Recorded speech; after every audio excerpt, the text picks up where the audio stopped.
Good morning students. I hope आप सभी ने चैप्टर 10 यानी कि माइक्रोब्स इन ह्यूमन वेलफेयर का प्रीवियस वीडियोस देख लिया होगा।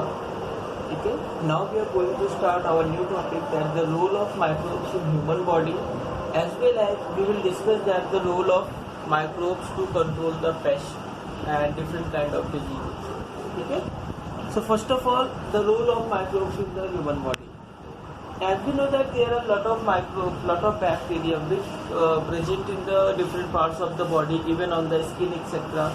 And they help us to be prevented from the different kind of diseases or from different kind of other microbes, either by engulfing by the particular type of microbes or by the different kind of secretions of the microbes.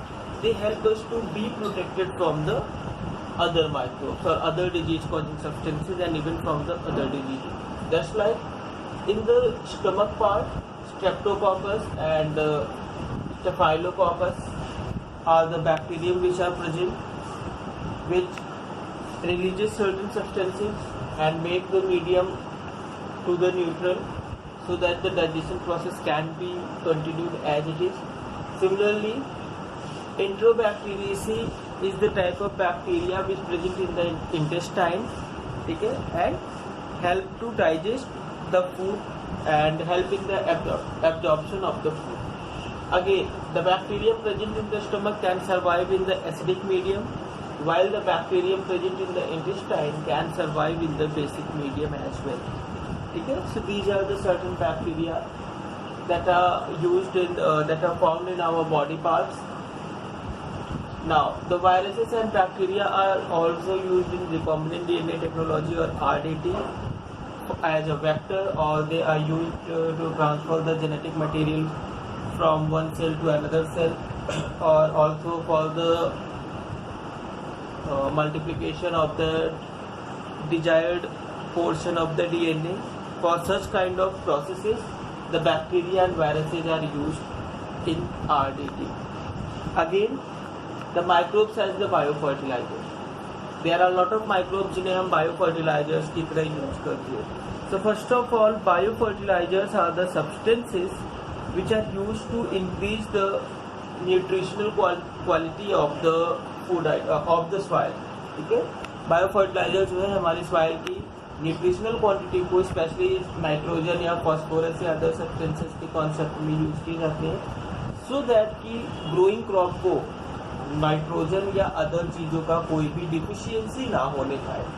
So in such cases, for such activities हम केवल bacteria ही नहीं but fungi etcetera भी utilize करते हैं. बहुत सारे plant parts को एज ए बायोफर्टिलाइजर यूज करते हैं, बट यहाँ पे कुछ बैक्टीरिया और कुछ माइक्रोब्स, अदर माइक्रोब्स हैं जो कि हमारे लिए बहुत इंपॉर्टेंट हो जाते हैं. Just like rhizobium bacteria found in the root nodules of the legume crop means pulses के जो है कि रूट नोड्यूल्स में राइजोबियम बैक्टीरिया प्रेजेंट होता है, जो एटमॉस्फेरिक नाइट्रोजन को नाइट्रेट कंपाउंड में ट्रांसफर करता है, नाइट्रेट कंपाउंड में जो है कि सॉइल में ऐड करता है, और फिर उस नाइट्रेट कंपाउंड को जो है क्या हमारे जो प्लांट्स हैं वो एब्जॉर्ब करते हैं, क्योंकि प्लांट एटमॉस्फेरिक नाइट्रोजन गैस को एज इट इज एब्जॉर्ब नहीं कर सकते. मोस्ट ऑफ द प्लांट्स के पास ये कैपेसिटी नहीं होती है. ठीक है, then secondly aspergillus, azotobacter, nostoc, anabaena etcetera बहुत सारे हमारे बैक्टीरिया हैं, जैसे नॉस्टॉक और एनाबिना एक्सेट्रा साइनोबैक्टीरिया के पार्ट है. ये बैक्टीरियम डायरेक्टली सॉइल में प्रेजेंट होके या फिर कोरोलाइड रूट के फॉर्म में, जैसे नॉस्टॉक और एनाबिना कोरोलाइड रूट के फॉर्म में जो है कि साइनस प्लांट के रूट में प्रेजेंट होते हैं. तो ये डिफरेंट प्लांट के रूट में या सॉइल में प्रेजेंट होकर के नाइट्रोजन फिक्सेशन को परफॉर्म करते हैं और सॉइल में नाइट्रोजन कंटेंट को बढ़ाते हैं, जिससे कि सॉइल की फर्टिलिटी इंक्रीज होती है. सिमिलरली नाइट्रोसोमोनास है, नाइट्रोबैक्टर है, वो भी जो है कि नाइट्रोजन कंटेंट को क्या करते हैं, इंक्रीज करने में हेल्प करते हैं. ठीक है, तो साइनोबैक्टीरिया की जो कैटेगरी है वो बायोफर्टिलाइजर्स के रोल में बहुत अच्छे से वर्क करती है, क्योंकि मोस्ट ऑफ द साइनोबैक्टीरिया के जो मेंबर हैं वो जो है कि नाइट्रोजन फिक्सेशन करते हैं, क्योंकि ये कीमोसिंथेटिक नेचर में होते हैं. तो नाइट्रोजन को फिक्स करके उससे एसिमुलेट करके अपनी एनर्जी भी गेन करते हैं, ठीक है। और इनका ज़्यादातर यूज पैडी फील्ड्स में यूज किया जाता है। कहाँ पे किया जाता है? पैडी फील्ड में। वन मोर थिंग, ये जब नाइट्रोजन को फिक्स करते हैं, then after some time when they died, then their body act as the humus for the plant. So in living form वो पर्टिकुलरली नाइट्रोजन इनरिच करते हैं या depending upon certain other substances से soil को enrich करते हैं। But later on means after their death they also act as the humus and hence they help to increase the soil fertility by another way. That humus को अगर maintain करेंगे तो वहाँ पे सॉइल की वाटर रिटेनिंग कैपेसिटी भी increase होगी, soil का जो टेक्सचर होगा वो सॉफ्टर होगा, जिससे प्लांट की ग्रोथ को और ज़्यादा सपोर्ट मिलेगा। इन द सेंस वो सॉइल में ऑर्गेनिक मैटर के अमाउंट को इंक्रीज करते हैं, ठीक है। तो ये हो गया हमारा क्या, microbes as the bio fertiliser.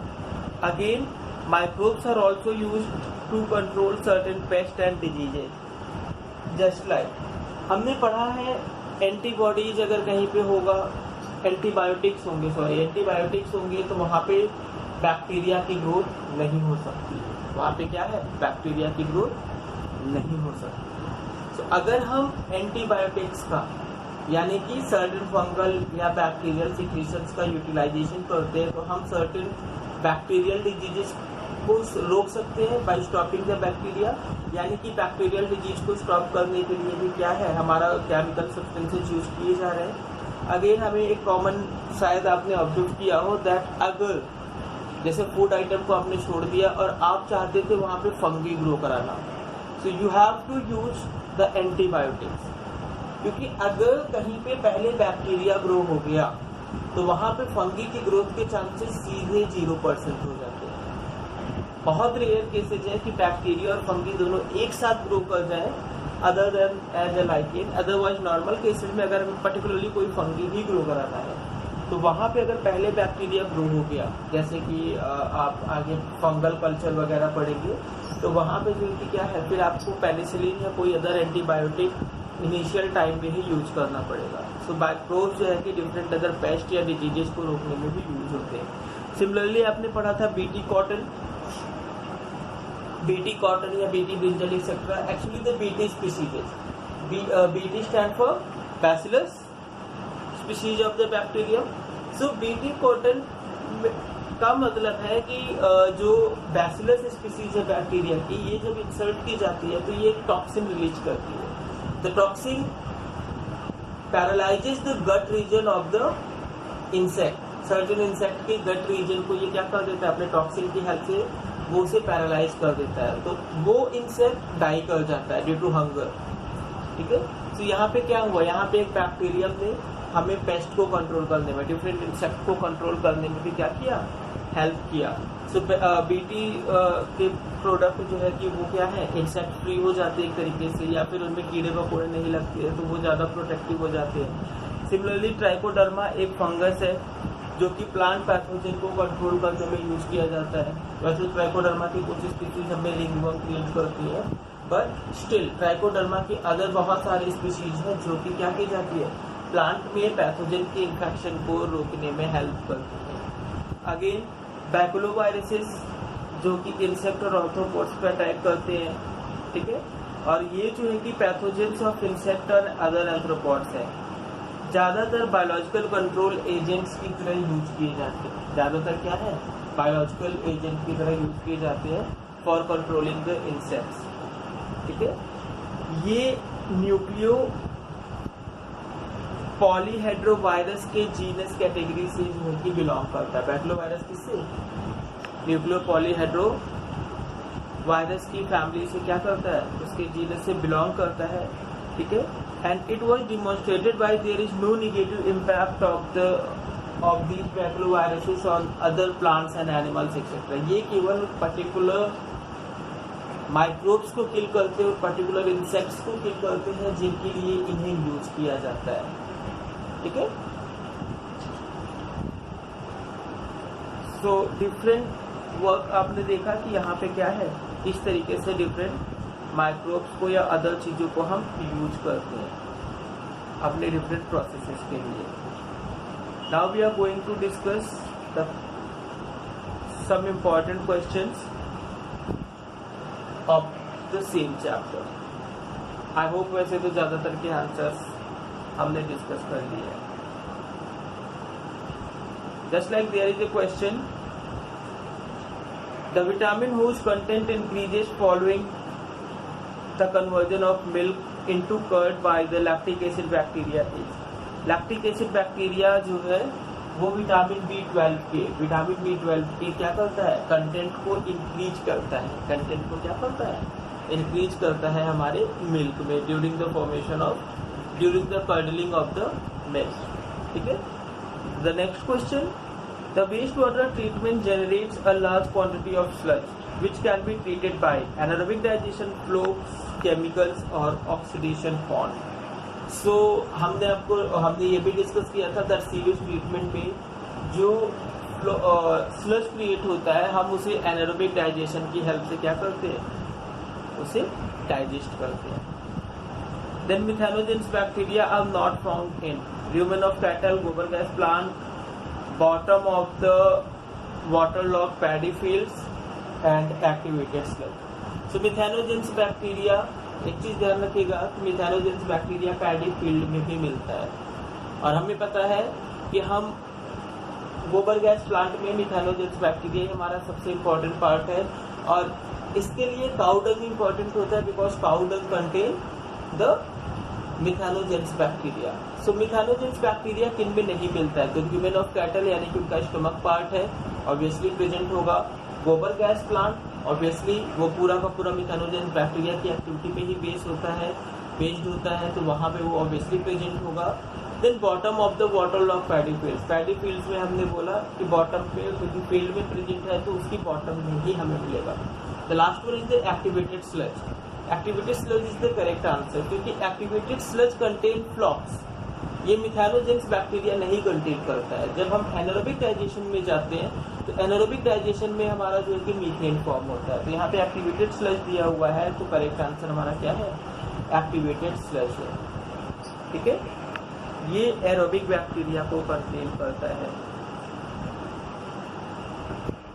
Then next question, we have to match the bacterium and the product. So Aspergillus niger is used to produce citric acid. Second is Acetobacter aceti is used to produce obviously acetic acid.